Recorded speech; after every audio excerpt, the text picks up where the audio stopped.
Hello everybody, I'm Amalia from University of Turku. I have to say today is not my day. It didn't start very well, it started very well. A girl actually coming to a women conference, a girl collapsed in front of me in the station, and she was crying, and it was like a really horrible situation. Since then, everything went wrong. You can see that everything went wrong. Okay, so I don't know what is going to happen with this presentation. I don't know what will come up, but I can answer your questions later, and let's try what happened today. Be careful, perhaps the ceiling collapse. Okay, yeah, for example, the play doesn't work. Okay, are women persons? That's something that we ask, and then we can say, yes, women are persons, okay? What happened is that, who is law for? Okay? It will generally be considered with little argument the law is for persons. So persons, women are in the law, so we are persons. But who is really this person in law? Are women person in law? Are men person in law? Because when you are a person in law, it means that you have legal capacity. And it also means that you are a bearer of rights and responsibilities. So either you are a human being, either you are a company, okay? I'm looking at human beings, obviously, all human beings.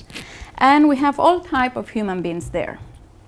So, what happened in the case of divorce in custody? We have couples, actually there is one there missing. And this is what we usually listen to the general public and to the judge. Women are better equipped to look after children. So what happens usually? That children stay with the mom. Then it happens exactly the same with parental leave. Women breastfeed, okay? So who is staying at home? Usually women, men are working. It differs in every country, of course. Military service, for example, in Finland. Women have voluntary military service. Why? Because men are stronger and women need still to be protected. So there is some kind of parallelism between all of them. Women need to be protected, and there are special reproductive capacities of women. Who is the person in law? Actually, is the man, and is the one who has decided which kind of rights and responsibilities we have. We have in legal studies two different approaches. We have the general mainstream jurisprudence, and we have the feminist legal jurisprudence, okay?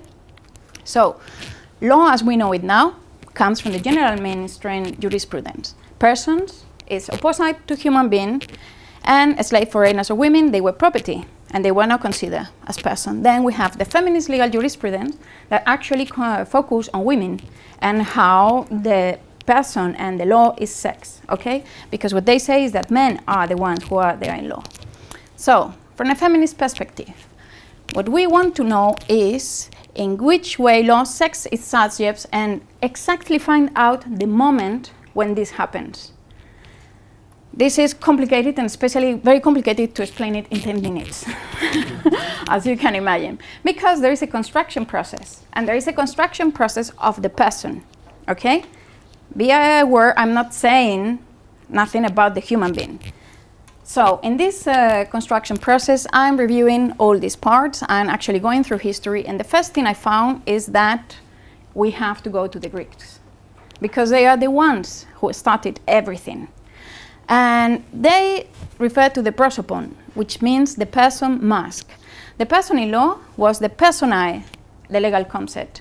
And it really referred to the prosopon because it was the person who had a mask, and it was the role they were playing in the law.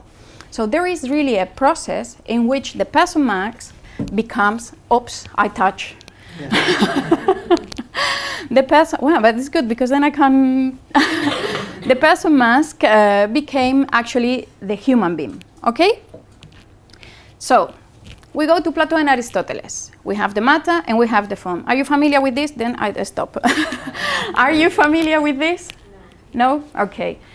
Aristoteles and Platon, they are actually the seeds of our Western thought, okay? They are the ones who, don't worry, I'm okay with everything now. So Plato and Aristotle, they actually divide the substance, like the beings, in the matter and the form. When we talk about the matter, we think that the matter is going to be the body, but no. actually. What they think the matter is the substance, like the thin, the weird thing that makes us what we are, okay? And then we have the form, and the form is actually what they refer as the body, okay? So we have Aristotle as well, and Aristotle, can you go a little bit back? Aristotle differs with, well, first of all, I have to say that both of them were quite misogynist, okay? They hated women. And for them, women were inferiors completely. So we have the matter, you go to the play, and then we have the form, okay? For Plato, the matter and the form are separated, okay? And what makes really like the person is both together, but if one disappears, doesn't happen anything because the matter, which is the soul, can survive.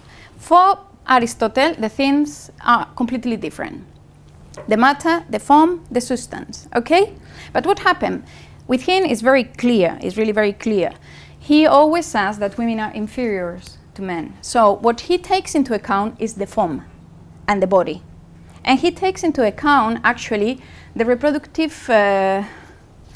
functions of the man and the woman, because for him, the one who really reproduces is the man, because the one who has the power to reproduce is the soul, which is the rational part of the body, okay? So what happened here? This is very funny, because what Aristotle wanted to do was to explain the individuality of every person in the world, okay? But he implicitly decided that the form had a sex. So the point of departure was already sex, okay? So what happened with Aristotle? Aristotle thinks that the matter and the form makes the system, okay? But one cannot survive without the other, okay? Then we have this concept, ousia epokeimon, which means the subject. And then we have ousia hypostasis, okay? These are concepts that are very much from philosophy.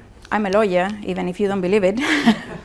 But I realize how important the connection between philosophy, theology, and law are, okay? Because it's not that law says whatever and philosophy follows. No, it's really like they mingle together and they decide what is going to happen. And as you said before, who were the ones saying everything? Men. So they were the ones deciding exactly what they wanted to say and what they wanted to do. So we have then another concept. I'm not going to explain them because you will become crazy. Ousia and hypostasis, okay? Ousia is the substance, what we understand as the matter, and then we have hypostasis, what we understand as the form, okay? What happened here is that this hypostasis is a concept that will be used especially for the Cappadocian fathers, for Christianity. Okay, so this gets more complicated. We have what Plato and Aristotle said about the women being inferiors and about what means to be a person. And then we get Christians trying to explain this hypostasis. What happened? This is not the same. One thing was the legal concept, the other thing was the being. They try to explain how God creates the man, and they do a parallelism with how the mask becomes the man, okay? And they do exactly the same parallelism that Roman state did about giving citizenship to the man, okay? So, what they do here, thank you. What they do here is, this is very funny because this is like the second step that gets everything so complicated. They accept. They never question that women and men are different and that women are inferior. So they actually don't even take into account that women exist in all these discussions, okay? And that's something that usually the general mainstream jurisprudence don't take into account. They continue to develop theories, they continue to develop laws and the legal person and the discourse of law without taking into account that women were not considered anything, okay? So here, this is important because Christianity is a monotheist religion. They wanted to explain this monotheism, okay? So to do that, they made up something with all the tools that they had around. And the tools that they had around was Plato substance and Aristotle substance. So they took them together, they merged them, and they created the new person. Okay? So what happened? They said that there was one substantia, tres personae. Okay? Here, again, the concept of person comes into the stage, because before it was hypostasis. And they say one ousia, three hypostases. So they do the parallelism between personae and hypostasis, even if personae was a legal concept, referring to some kind of artificial, non-sex actor, mask, whatever, okay? So now, from here on, we know that Christianity merged with law, and the discourse of religion become very much infused into the discourse of law. So we have now the person, which means the human being, as part of the law. But we have to be aware that women were still not there, okay? Why they do that? Because God creates the man. Okay, but did he create the woman? Yeah, of course, but it was in the same image? Well, actually, no, it was not in the same image. And there are some scholars who already went there and studied, okay? But that's the problem, that they did it in philosophy, but they didn't do it in law. So and if we don't put them together, we miss part of the image. So Ian McLean answers directly from Aquinas, because he says, Santo Tomás Aquinas, he already answered that. And he said that woman is made in the image of God, insofar as image is understood to mean an intelligent nature, okay? But insofar as a man and not woman is like God, the beginning and end of woman, woman is not in God's image. So actually, already at that time, Aquinas said, woman is not in God's image. So if she's not in God's image, she cannot be a person, okay? And she cannot be included in this discourse of law. So it's by grace and not by nature that woman is in God's image. So it's like we are letting her be a human being in a certain way, but not because of nature, it's because we are giving them the opportunity to do it, okay?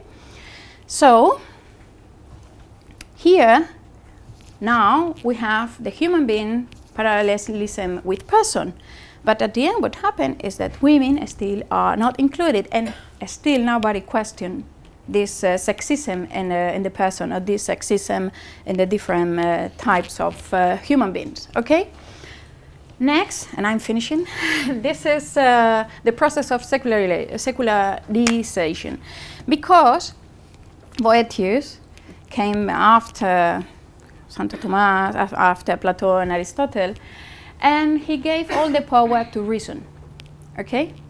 So how can we now say that women are not rational beings? We said they have no sex. We already said that they were inferior. We said that they were not made in the image of God. And now we have to justify another more thing, is women have no brain. They have no reason. And they got it, actually. They justified. He follows Aristotle's theory, and he refers to the first substantia, the matter, and the form as well. And he reframed the substantias of Plato and Aristotle, especially Aristotle, in a way that continue to exclude women, but at the same time parallels and corroborates the alien Christian debates. Well, after Boethius, we have as well Santo Tomás. He outlines reason as part of man who is made in the image of God. Because God is a rational being, all men share his rationality as part of his nature. But we never talk about she. So, is woman a human being? That's something that after all this I question. Because at any point, woman was a human being. And if she was a human being or considered a human being, she was considered a pseudo-human being, always attached and linked to men, because they were the reason. They were the ones who had the reproductive action, because they were the powerful ones.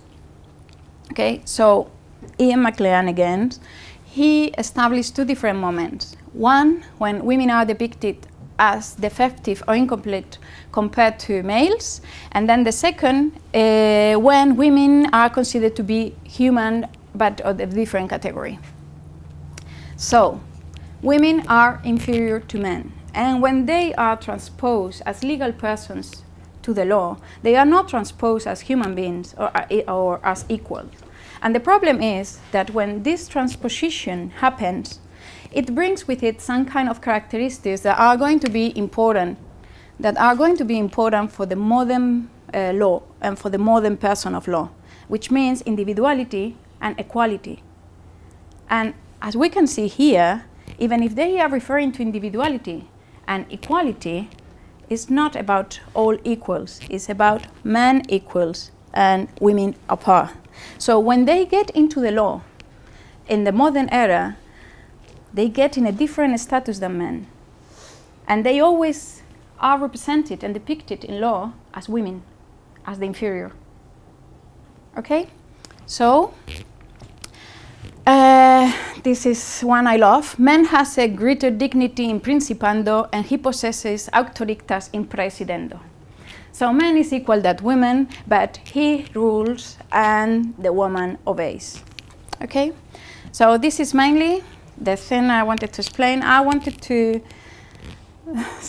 make you think about these things, because when we look at things that we think are normal, and when we say, well, but that's the normal, we have to think which kind of normal that is. Okay? Because this is a feminist perspective.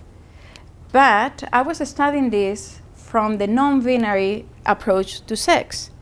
Because I think you were asking before, like, what happened? Well, still, they are not there, not even as persons. We have now women and we have men. We have women represented in a certain way, and we have men still ruling there, and we still have a lot of work to do for other people. The main reason this is happening is because we have a confrontation of two poles, and we are seeing difference from a linear perspective. Is one in opposition to the other. But what happens if we go back to Aristotle and we think about difference as he really wanted to think about difference, if he would have not been a misogynist? Like, every one of you is different of each other. Any of us is equal. Okay? So if we look at difference from this rhizomatic, as the law says, perspective, like nobody is equal to nobody, then things could change. And then we can rephrase law, we can rephrase philosophy, sociology, and everything. Thank you very much.